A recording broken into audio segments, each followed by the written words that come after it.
लेकिन आज हम ये प्रोग्राम रखने वाले थे और उस प्रोग्राम में हमारे लोक संगीत भी था, गीत भी था, लेकिन जिस तरह से पहलगाम में घटना हुई, ऐसे में हमने श्रद्धांजलि देते हुए इस कार्यक्रम को पोस्टपोन किया है और बहुत ही सादगीपूर्ण रखा है। और अब हम आगे बढ़ते हैं नेक्स्ट पैनल की तरफ, क्योंकि एक और पैनल इंतज़ार कर रहा है। पर्यटन के क्षेत्र में कैसे आगे हम बढ़ सकते हैं, बढ़ावा दे सकते हैं, उसके लिए ये थर्ड पैनल हमारा है। अभी और पैनल भी बाकी हैं, उसकी तरफ भी बढ़ेंगे, लेकिन थर्ड पैनल के लिए मैं इनवाइट करना चाहूँगी पवन जैन जी को, एडिशनल डायरेक्टर टूरिज्म डिपार्टमेंट। पवन जैन जी, पवन जैन जी से अनुरोध है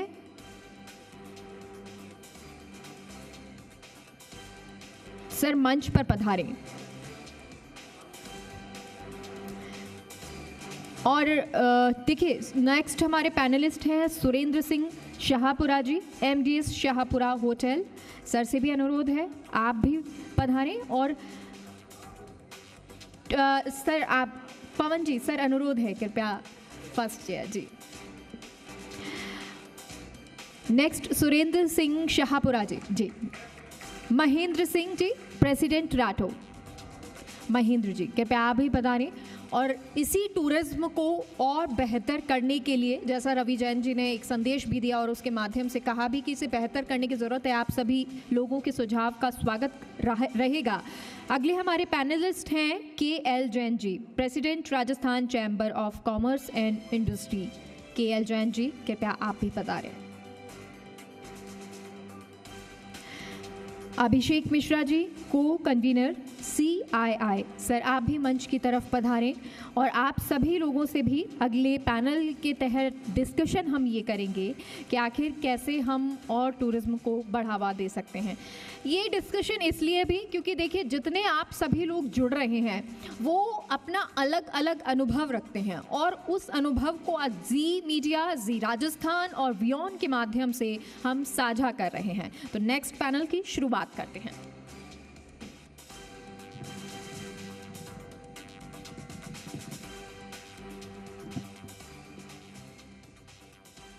तो सर सबसे पहले पवन जी सवाल आपसे है, क्योंकि हम ग्रामीण पर्यटन के बार बार जिक्र कर रहे हैं, अब आपको कैसा लगता है, क्योंकि योजनाएं लाई जा रही हैं, अब इसके इतर क्या क्या प्रयास किए जा सकते हैं? सबसे पहले तो जी न्यूज़ का धन्यवाद, जी TV का। आपने कहा कि ग्रामीण योजना के इतर और दूसरे क्या प्रयास किए जा सकते हैं। तो सबसे पहले तो ग्रामीण योजना में जो कोई कमी आएगी तो हम दूसरे प्रयास करेंगे। ग्रामीण योजना को बहुत अच्छे से रिसीव किया गया है। आज की तारीख में कम से कम 150 यूनिट जो हैं अक्रॉस स्टेट लग चुके हैं।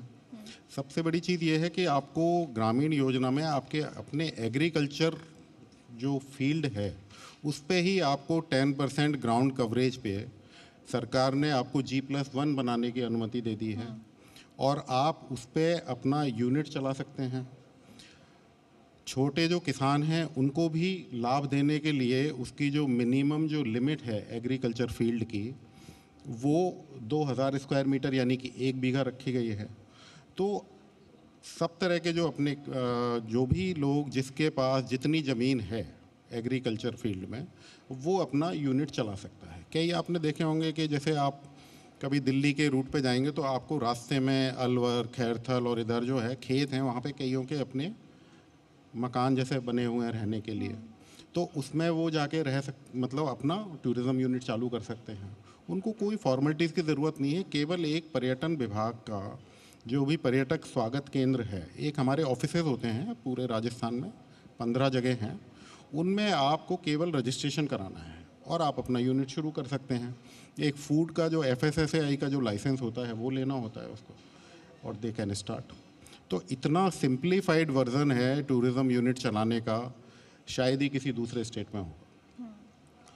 और इसी के परिणाम स्वरूप आज हमारे 150 से ज़्यादा यूनिट यहाँ पे चल रहे हैं।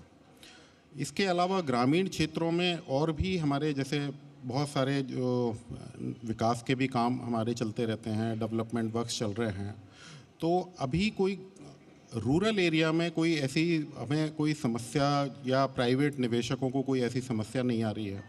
रूरल एरिया में दूसरे तरह के जो यूनिट अपने चल रहे हैं वो हैं जिनको लैंड यूज़ चेंज किया जा सकता है। लैंड यूज़ चेंज करने का फ़ायदा यह है कि आपको वैरायटी बहुत ज़्यादा मिल जाती है। अब जैसे ग्रामीण क्षेत्रों में आपको 4 तरह के ही यूनिट आप लगा सकते हैं। एग्रो टूरिज़्म यूनिट है, कैरावैन पार्क है और आपके गेस्ट हाउस हैं, ये आप लगा सकते हैं। वहाँ पे आपको जो स्पेक्ट्रम है वो बहुत बड़ा है, वहाँ 24 तरह के यूनिट आप लगा सकते हैं। कन्वर्जन हो रहा है, आपको बिल्डिंग की हाइट मिल रही है, FAR जो BAR है वो मिल रहा है, ग्राउंड कवरेज ज़्यादा मिल रहा है, उसका ये फ़ायदा है।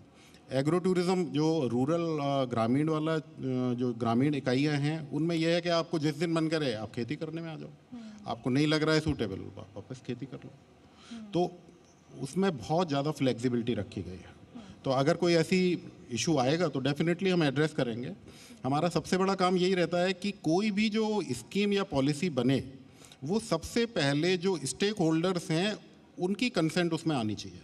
हर चीज़ डिस्कशन से करते हैं और फाइनली जब उसको लॉन्च करते हैं तो उनकी सहमति होती है। आपने देखा होगा कभी कोई उसके लिए स्टेक होल्डर्स की तरफ से कोई नेगेटिव कमेंट नहीं आता है। उसका रीज़न यही है कि हम उनसे पूरी चीज़ समझ के मिल के उनको बनाते हैं।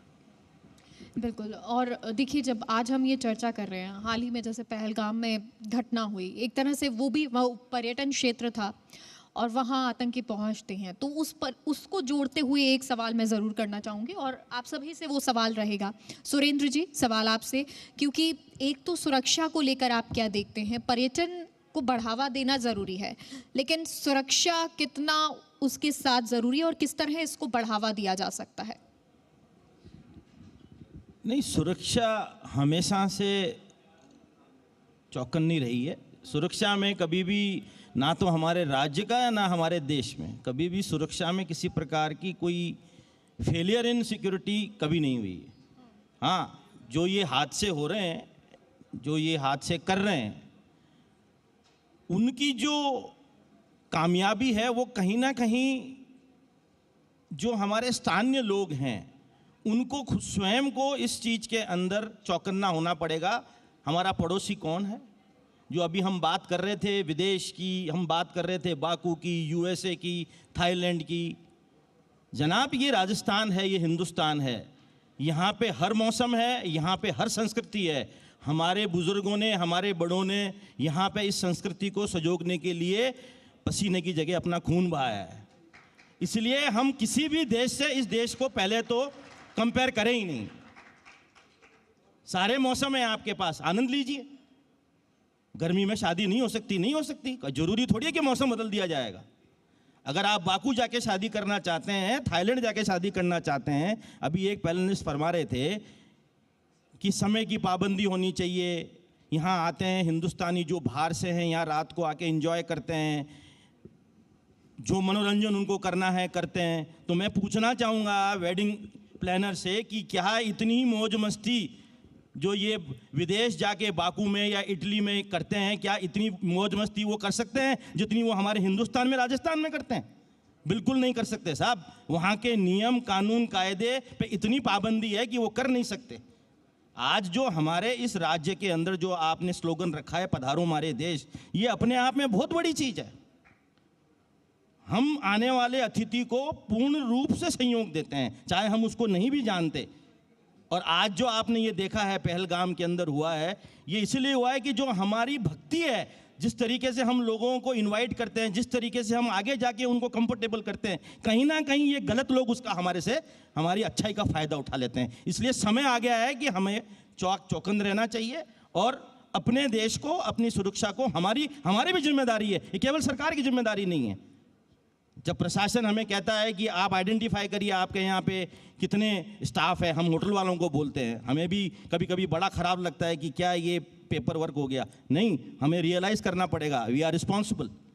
Equal responsibility lies on all of us कि हम हमारी डेटा, हम हमारे जो भी हमारे यहाँ कर्मचारी काम कर रहे हैं, कौन आ रहा है, किसको हम दे रहे हैं। जैसे हमारे पास में बाइंडिंग्स हैं कि हमारे को कितने समय में